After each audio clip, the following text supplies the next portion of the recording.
नीतीश कुमार ने विधानसभा में विश्वास मत हासिल किया। उनके पक्ष में 131 और खिलाफ में 108 वोट पड़े। फ्लोर टेस्ट के बाद तेजस्वी यादव का नीतीश कुमार पर निशाना। कहा, मैंने विधानसभा में नीतीश कुमार से कई सवाल पूछे, उन्होंने जवाब नहीं दिए। तेजस्वी यादव ने यह भी कहा, नीतीश कुमार ने बिहार की जनता के जनादेश का अपमान किया है। विधानसभा में तेजस्वी ने नीतीश कुमार से सवाल किया, पूछा क्या पीएम मोदी से पूरे देश में शराबबंदी लागू करने के लिए कहेंगे। तेजस्वी यादव ने आरोप लगाया, सब कुछ पहले से तय था, नीतीश ने बिहार की जनता के साथ धोखा किया है। तेजस्वी ने कहा, धर्मनिरपेक्षता की बात करने वाले नीतीश केवल सत्ता के लिए बीजेपी के साथ चले गए, ये कैसी छवि है। तेजस्वी यादव ने कहा, मैं तो केवल बहाना था, दरअसल नीतीश कुमार को बीजेपी में जाना था। तेजस्वी ने कहा, नीतीश कुमार का बीजेपी के साथ जाना बताता है कि वो दलित, पिछड़ा और अल्पसंख्यक विरोधी हैं। तेजस्वी ने यह भी कहा कि नीतीश कुमार को पता था लालू यादव सजा याफ्ता है, फिर गठबंधन क्यों किया था। तेजस्वी यादव ने कहा, हे राम कहने वाले नीतीश कुमार सत्ता के लिए जय श्री राम कहने लगे हैं। डिप्टी सीएम सुशील मोदी ने सदन में चुटकी ली। कहा, आरजेडी का धन्यवाद, जिनकी वजह से मैं फिर डिप्टी सीएम बना। बीजेपी नेता नंद किशोर यादव का तेजस्वी पर निशाना। कहा, युवाओं में गुस्सा है, पूछ रहे हैं कि बिना मूंछ वाला लड़का करोड़ों का मालिक कैसे बना। नंद किशोर यादव ने कहा, लालू ने पुत्र मोह में तेजस्वी को डिप्टी सीएम बनाया, नहीं तो पद अब्दुल बरी सिद्दीकी को मिलता। नीतीश के फैसले के बाद से खामोश शरद यादव पर केसी त्यागी का बयान। कहा, उन्होंने कुछ सुझाव दिए हैं जिन पर जेडीयू कार्यकारिणी की बैठक में चर्चा होगी। कार्रवाई के दौरान आरजेडी के विधायकों ने विधानसभा में हंगामा किया। बीजेपी आरजेडी विधायकों में तीखी बहस भी हुई।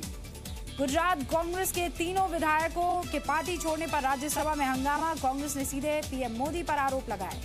कांग्रेस के आरोपों के बाद राज्यसभा में दोनों तरफ से नारेबाजी। सत्ता पक्ष ने माफी मांगो और विपक्ष ने शर्म करो के नारे लगाए। पनामा केस में पाकिस्तान के सुप्रीम कोर्ट ने नवाज शरीफ को अयोग्य करार दिया। 5 जजेस की बेंच ने एक मत से फैसला सुनाया। पाकिस्तान के सुप्रीम कोर्ट ने नवाज शरीफ के खिलाफ केस फाइल करने के लिए कहा है। उनके खिलाफ आपराधिक मामला चलेगा। कोर्ट ने आदेश दिया, 6 महीने में केस की सुनवाई पूरी हो। सुनवाई शुरू होने पर नवाज और उनके परिवार की गिरफ्तारी हो सकती है। सुप्रीम कोर्ट के फैसले के बाद नवाज शरीफ को पद छोड़ना होगा। रक्षा मंत्री ख्वाजा आसिफ प्रधानमंत्री हो सकते हैं। पनामा गेट मामले में नवाज शरीफ के अलावा पाकिस्तान के वित्त मंत्री इसाक डार भी फंस गए हैं। सुप्रीम कोर्ट ने उन्हें भी अयोग्य करार दिया। ब्रिक्स सम्मेलन में राष्ट्रीय सुरक्षा सलाहकार अजीत डोवल ने उठाया आतंकवाद का मुद्दा। कहा, आतंकवाद का मिलकर खात्मा करें। अजीत डोवल ने चीन के राष्ट्रपति शी जिनपिंग से मुलाकात की। ब्रिक्स देशों के राष्ट्रीय सुरक्षा सलाहकार भी मौजूद रहे। जम्मू कश्मीर के शोपिया में सेना के काफिले पर हमला, 2 जवान घायल। सर्च ऑपरेशन के बाद लौट रही थी सेना की टुकड़ी।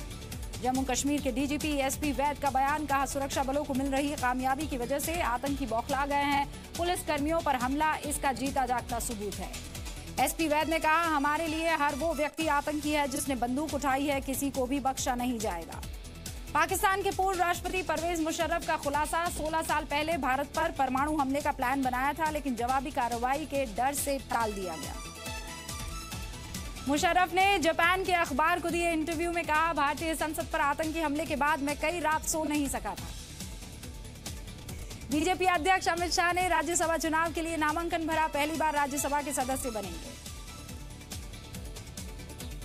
गांधीनगर में केंद्रीय मंत्री स्मृति ईरानी ने भी राज्यसभा के लिए पर्चा भरा। दूसरी बार राज्यसभा की सदस्य बनेंगे ईरानी। मध्य प्रदेश और छत्तीसगढ़ के बीजेपी सांसदों से मिले पीएम मोदी। लोगों के बीच जाने को लेकर दिए बहुत सारे निर्देश। मध्य प्रदेश के मंत्री नरोत्तम मिश्रा को सुप्रीम कोर्ट से राहत। कोर्ट ने चुनाव आयोग के फैसले पर रोक लगाई। चुनाव आयोग ने पेड न्यूज के मामले में नरोत्तम मिश्रा के 3 साल तक चुनाव लड़ने पर रोक लगा दी थी। सुप्रीम कोर्ट ने दिल्ली हाईकोर्ट से 2 हफ्ते में सुनवाई पूरी करने के लिए कहा।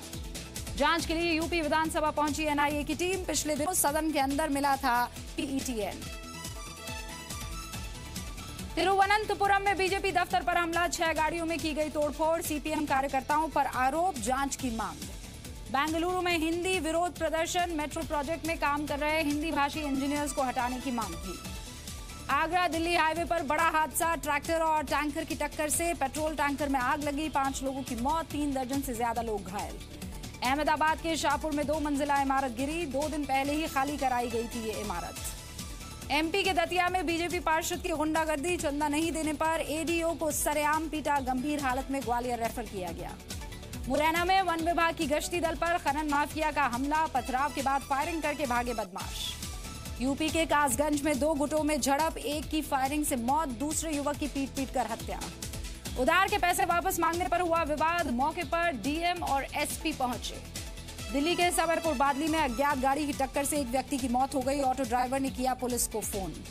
दिल्ली के नजफगढ़ में मामूली बात पर बदमाशों ने ढाबे मालिक और उसके बेटे की गोली मार के हत्या कर ली, एक की मौत, पुलिस ने एक को गिरफ्तार भी कर लिया है।